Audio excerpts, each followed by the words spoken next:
Webale kutekumirako kadde kalipota y'embeera y'obudde ng'omwanjizi nze Kuteesa mmiri okugikuteesaako. Enkuba ekyatonnya bitundu by'eggwanga ebitali bimu era nga ziwedde essaawa 3 ez'okumakya lireewezezza milimitaazi 20.3. Kabale ewezezza milimitaazi 18.3 so nga Ntebe ewezezza milimitaazi 2.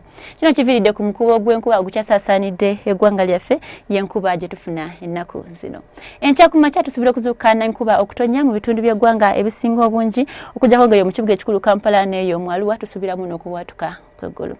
Malya g'ebyemisana embeera tuyisuubira okukyukira ddala nga bitundu by'eggwanga ebisinga obungi bigenda kufuna enkuba ng'oggyeko ebimu mu bukiikakkono ng'odda mu buvanjuba tubisuubirayo akasana okwaka nga kubamu.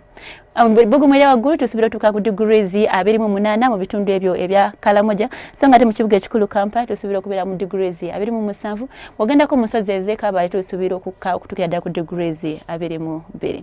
Gwe nasuubira okuvaako mu Uganda okutambulira mu bibuga ebitwetoolodde tulaba nga Nairobi ne London tusuubirayo enkuba okutonnya so nga ate mu Dubai, Paris ne mu New York akasana kagenda kwememula. N'ebbugumu erya waggulu ligenda tuuka ku degrees 38 eyo mu Dubai. Webale kutekumirako nsigadde nze Kuteesa mmiri gwayagala okufuna ebisinga ku ebyo osobola otukeberako ku mutimbagano gwaffe. Tovaawo tulabagane enja.